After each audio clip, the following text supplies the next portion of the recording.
So our today's subject is advertising and we have started module number 2nd, advertising agency. Today we will learn what is client turnover. So the question is, what is client turnover and what are the reasons? So first we will see what is client turnover, and after that we will see what are the reasons for the client turnover. So client turnover. Client turnover means client changing their advertising agencies. Client turnover म्हणजे काय, तर जे clients आहेत तर ते त्यांच्या advertising agencies ह्या change करतात. आता एखादा क्लायंट हा त्याची ॲडव्हर्टायझिंग एजन्सी का चेंज करेल? Basically advertising agency creative services provide करतात किंवा ॲडव्हर्टाइजमेंट जी आहे ही क्रिएट करण्यासाठी क्रिएट करून देतात.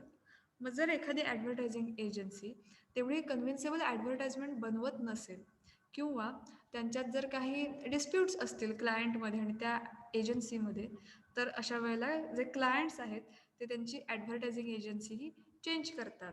म्हणजेच काय, तर त्यांची जी एक्झिस्टिंग ॲडव्हर्टायझिंग एजन्सी आहे ते सोडून दुसऱ्या ॲडव्हर्टायझिंग एजन्सीकडे ते मूव्ह होतात, टर्न होतात. It means client close their account with the existing agencies and switch over to other agencies. म्हणजेच काय, तर क्लायंट जे आहेत त्यांचं एक्झिस्टिंग ज्या एजन्सीमध्ये अकाउंट आहे हे क्लोज करतात and then switch over to other agencies. मार्केटमध्ये खूप साऱ्या ॲडव्हर्टायझिंग एजन्सीज आहेत. सो एक एजन्सी त्यांनी सोडली की ते काय करतात, तर दुसऱ्या एजन्सीकडे ते स्विच ओव्हर होतात.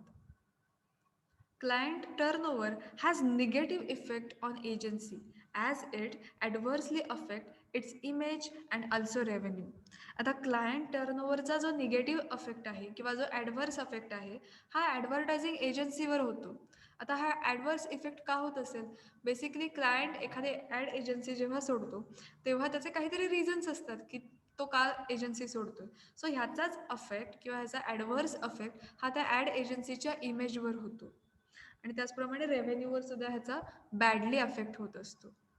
बिकॉज जर असेच क्लायंट जर सोडून गेले ॲडव्हर्टायझिंग एजन्सी, डेफिनेटली त्यांना जो प्रॉफिट ते आत्ता कमवत आहेत तो प्रॉफिट ते फ्युचरमध्ये त्यांना मिळणार नाही. त्यांची जी इमेज आहे ती सुद्धा मार्केटमध्ये, त्यांची जी काही रेप्युटेशन आहे ही सुद्धा तिथे कमी होऊ शकते.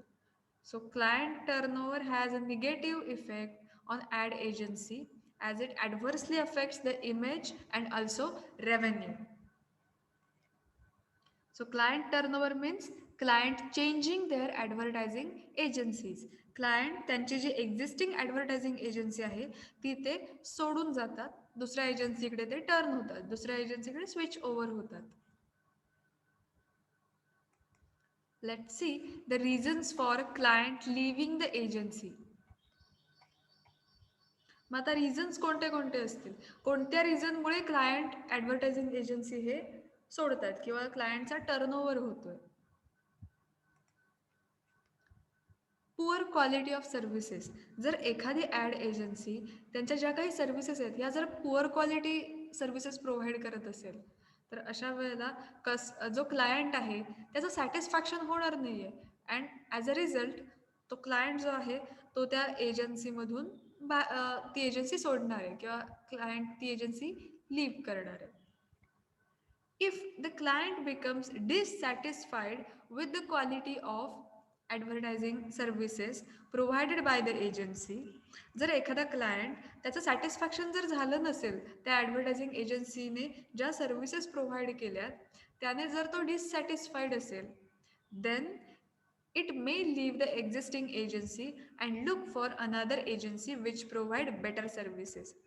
जर एखादी एक्झिस्टिंग ॲड एजन्सी चांगल्या सर्व्हिसेस प्रोव्हाइड करत नसेल किंवा ज्या सर्व्हिसेस प्रोव्हाइड करतात त्या जर पुअर क्वालिटीच्या असतील, तर अशा वेळी ते क्लायंट त्यांची एजन्सी हे सोडून देतात and they will look for another agency.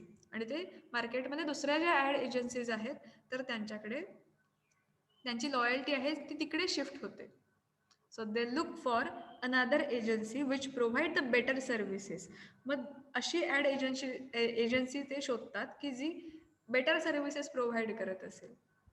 So this is one of the reason for client turnover. Client turnover होण्यासाठी हे सुद्धा एक रिझन आहे, poor quality services. Hello.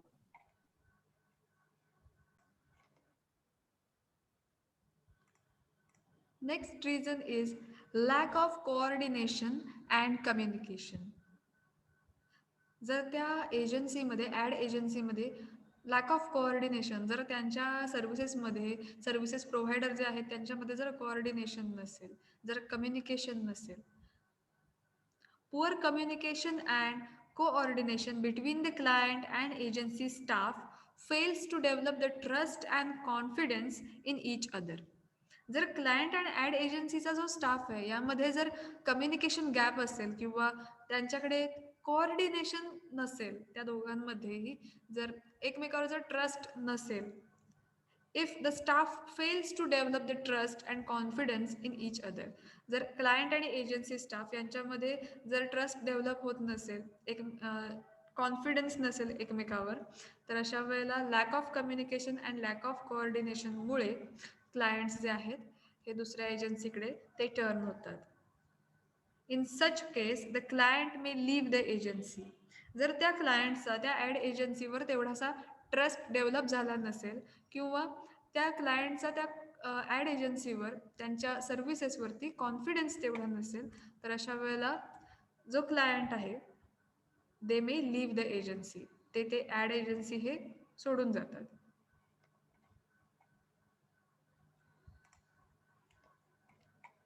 Next is death of confidence. When the client loses the confidence of his agency in a delicate area, for instance, competence or fairness in dealings, he may shift to some other agency. जर क्लायंटचा त्याच्या add एजन्सीवर trust develop झाला नसेल, तेवढासा त्याचा confidence नसेल, मग आता केव्हा हे सगळं होऊ शकतं, जर एखादी ॲड एजन्सी अनफेअर डीलिंग करत असेल, मीन्स एका क्लायंटला वेगळी ट्रीटमेंट दिली जाते, दुसऱ्या क्लायंटला वेगळी ट्रीटमेंट दिली जाते, जर त्यांच्यात तेवढा फेअरनेस नसेल त्यांच्या डीलिंग्समध्ये, तर अशा वेळेला जो क्लायंट आहे तो ती एजन्सीही सोडून जातात. So the client may shift to other agency. मग अशा वेळेला जे क्लायंट आहेत त्यांची एक्झिस्टिंग एजन्सी हे सोडून जातात आणि ते अदर एजन्सीकडे शिफ्ट होतात. सो क्लायंटचा त्या ॲड एजन्सीवर ट्रस्ट बिल्डअप होणं, त्याचा तेवढा कॉन्फिडन्स त्या ॲड एजन्सीवर असणं खूप इम्पॉर्टंट पार्ट असतो. So the death of confidence, जर त्या क्लायंटचा त्या ॲड एजन्सीवर ट्रस्ट नसेल, तेवढा कॉन्फिडन्स नसेल, आणि जर ती ॲड एजन्सी जर काही अनफेअर डिलिंग्स करत असेल, तर अशा वेळेला क्लायंट जे आहेत हे दुसऱ्या एजन्सीकडे टर्न होतात, शिफ्ट होतात.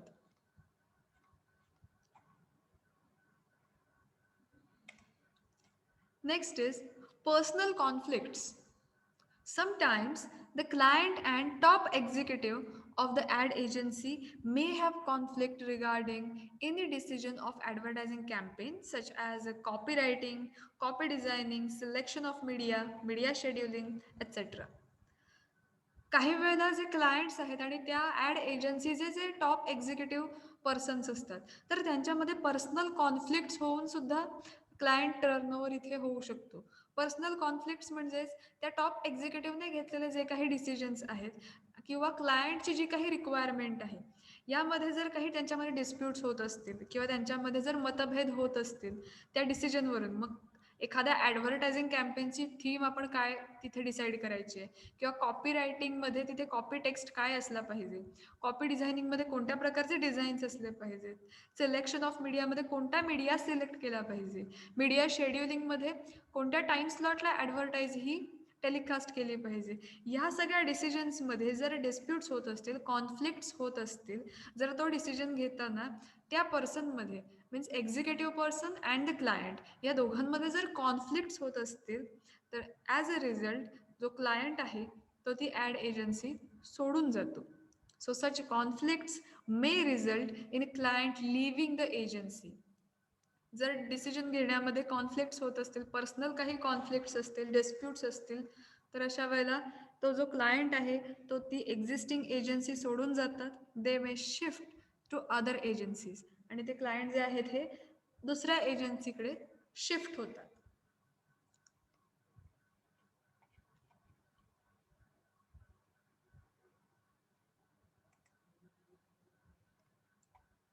Next point is human tendency change. Some clients prefer not to contract with some agency again and again. Human tendency. जर एखाद्या क्लायंटला वाटलं की आपण आता एखाद्या ॲड एजन्सी बरोबर खूप सारे ॲडव्हर्टाइजमेंट्स केलेत, आता आपल्याला दुसरी ॲड एजन्सी एखादी ट्राय करायला पाहिजे. सो ते वेगवेगळ्या प्रकारच्या एजन्सीज ट्राय करत असतात. Some clients prefer not to contract with the same agency again and again. प्रत्येक वेळेला एकाच एजन्सीकडे आपण ॲडव्हर्टाईज करण्याचं कॉन्ट्रॅक्ट जर देत असू तर बरेचदा असे क्लायंटसुद्धा असतात की ज्यांना सतत एकाच ॲड एजन्सीला कॉन्ट्रॅक्ट देणं आवडत नसतं किंवा ते वेगवेगळ्या ॲडव्हर्टायझिंग एजन्सीज ट्राय करण्याला जास्त प्रेफरन्स देत असतात. They change the agency just for the sake of changing and not due some genuine cause. आता काही क्लायंट्स असे असतात की त्यांना काही जेन्युअन काही रिझन नसतं की काही ॲडव्हर्टायझिंग एजन्सी चेंज करण्यासाठी. जस्ट त्यांना वेगवेगळ्या प्रकारच्या ॲड एजन्सीज ट्राय करायच्या असतात. वेगवेगळ्या प्रकारच्या ॲड एजन्सीकडून त्यांना ॲडव्हर्टाईज करून घ्यायचे असतात. त्यांच्याकडे एक्झिस्टिंग ॲडव्हर्टायझिंग एजन्सी सोडण्यासाठी काही जेन्युअन रिझन नसतं. Not due to some genuine reason किंवा जेन्युअन कॉज. सोडण्याचे काही जेन्युअन कॉज नाही आहे किंवा असं काही कॉन्फ्लिक्ट नाही आहेत. Just a human tendency change. त्यांना वाटलं आपण एकाच ॲडव्हर्टायझिंग एजन्सीकडे खूप ॲड केल्यात, आता आपल्याला दुसरी ट्राय करायला पाहिजे. So they may shift to other agency. त्यांना वेगवेगळ्या प्रकारच्या ॲड एजन्सीज ह्या ट्राय करायच्या असतात. So some clients prefer not to contract with the same agency again and again. So they change the agency for the sake of changing and not due to some genuine cause. So just for human tendency change. Next point is non-availability of services. If the present agency cannot render the services required by the client, क्लायंटला ज्या सर्व्हिसेसची requirement आहे किंवा क्लायंटने ज्या services त्याला हव्यात तर त्या services एखादी ॲड एजन्सी प्रोव्हाइड करत नसेल, जर ॲड एजन्सी ज्या क्लायंटच्या रिक्वायरमेंट आहेत ह्या फुलफिल करत नसेल, तर अशा वेळेला ते जे क्लायंट आहेत तर ती एक्झिस्टिंग ॲड एजन्सी सोडून दुसऱ्या ॲड एजन्सीकडे शिफ्ट होतात. So if the present agency cannot render the services required by the client to the agency that provide those services. मग क्लायंट काय करतात, अशी एखादी ॲड एजन्सी दुसरी शोधतात की जी त्यांना ज्या काही रिक्वायरमेंट आहेत, त्यांच्या ज्या काही नेसेसिटीज आहेत ह्या फुलफिल करेल. So non availability of services. जर क्लायंटची रिक्वायरमेंट फुलफिल होत नसेल तर अशा वेळेला क्लायंट दुसऱ्या एजन्सीकडे शिफ्ट होतात.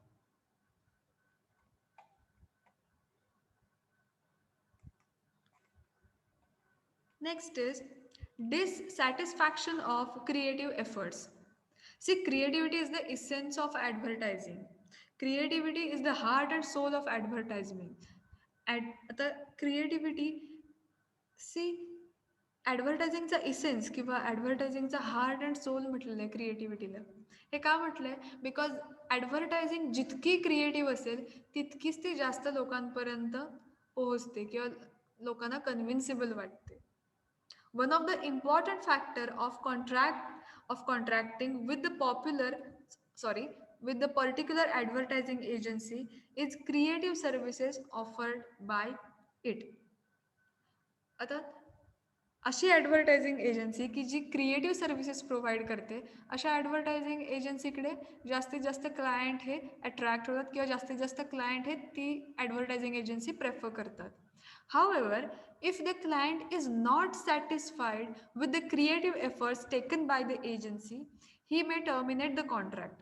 जर क्लायंट जर सॅटिस्फाईड नसेल, ॲड एजन्सीने ज्या काही क्रिएटिव्ह सर्व्हिसेस प्रोव्हाइड केल्यात त्याने जर त्या क्लायंटचं सॅटिस्फॅक्शन होत नसेल, तो जर डिससॅटिस्फाईड राहत असेल, मग अशा वेळेला जो क्लायंट आहे दे मे टर्मिनेट द कॉन्ट्रॅक्ट. ते अशा वेळेला त्यांचा कॉन्ट्रॅक्ट जे आहे हे टर्मिनेट करतात. कॉन्ट्रॅक्ट जे आहे संपतं तिथल्या तिथे, ते टर्मिनेट करतात आणि दुसऱ्या एजन्सीकडे शिफ्ट होतात. ॲड एजन्सी जे क्रिएटिव्ह एफर्ट्स घेते त्याने जर क्लायंट सॅटिस्फाईड होत असेल तरच इथे ते कॉन्ट्रॅक्टही कम्प्लीट होईल अँड जी ॲडव्हर्टाइजमेंट आहे ही सुद्धा खूप इफेक्टिवली रन होईल.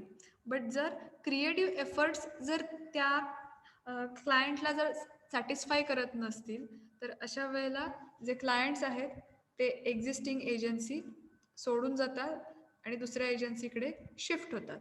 So they may terminate the contract with the existing ad agency.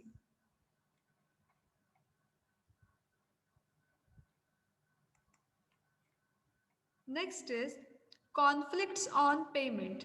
If the client feels that the agency is charging higher fees, higher service charges, and not passing the cash discount received from media, recommending media just for the sake of passing cash discount received from media, etc. See जर एखाद्या क्लायंटला किंवा काही क्लायंट्सना जर असं feel होत असेल की एखादी ॲड एजन्सी त्यांची जी एक्झिस्टिंग ॲड एजन्सी आहे ही जर हायर फीज ज्या आहेत ह्या चार्ज करतायत किंवा त्यांच्या सर्व्हिसेसचे चार्जेस जे आहेत हे खूप हायर आहेत and not passing the cash discount receive from media media जे काही कॅश डिस्काउंट देते हे ॲड एजन्सी त्या क्लायंटला जर देत नसेल आणि अशा सगळ्या गोष्टी जर क्लायंटला फील होत असतील तर अशा वेळेला पेमेंटमध्ये कॉन्फ्लिक्ट्स निर्माण होतात. म्हणजेच काय it may result client leaving the existing agency. जर एखादी ad agency higher fees charge करत असेल सर्व्हिसेसचे चार्जेस हायर चार्ज करत असेल आणि जर सर्व्हिसेस ज्या काही आहेत या पुअर क्वालिटी त्यांना रेंडर करत असेल आणि जे काही कॅश डिस्काउंट मीडियाकडनं येत आहे मिळतं आहे हे क्लायंटला पास करत नसेल किंवा क्लायंटला तसंच प्रकारचं कॅश डिस्काउंट हे जर देत नसेल तर अशा वेळेला त्यांच्या पेमेंटमध्ये कॉन्फ्लिक्ट्स होऊ शकतात आणि असे जर कॉन्फ्लिक्ट्स झाले तर क्लायंट त्यांची जी काही एक्झिस्टिंग एजन्सी आहे हे ते सोडून जातात म्हणजेच क्लायंट टर्नओव्हर होतो means client leaving the existing agency. So these are the reasons for client turnover. जे क्लायंट आहे ते दुसऱ्या एजन्सीला शिफ्ट होण्यामागचे जे रिझन्स आहेत हे आपल्या इथे कंप्लीट झालेत. पॉइंट्स लक्षात आलेत सगळ्यांच्या?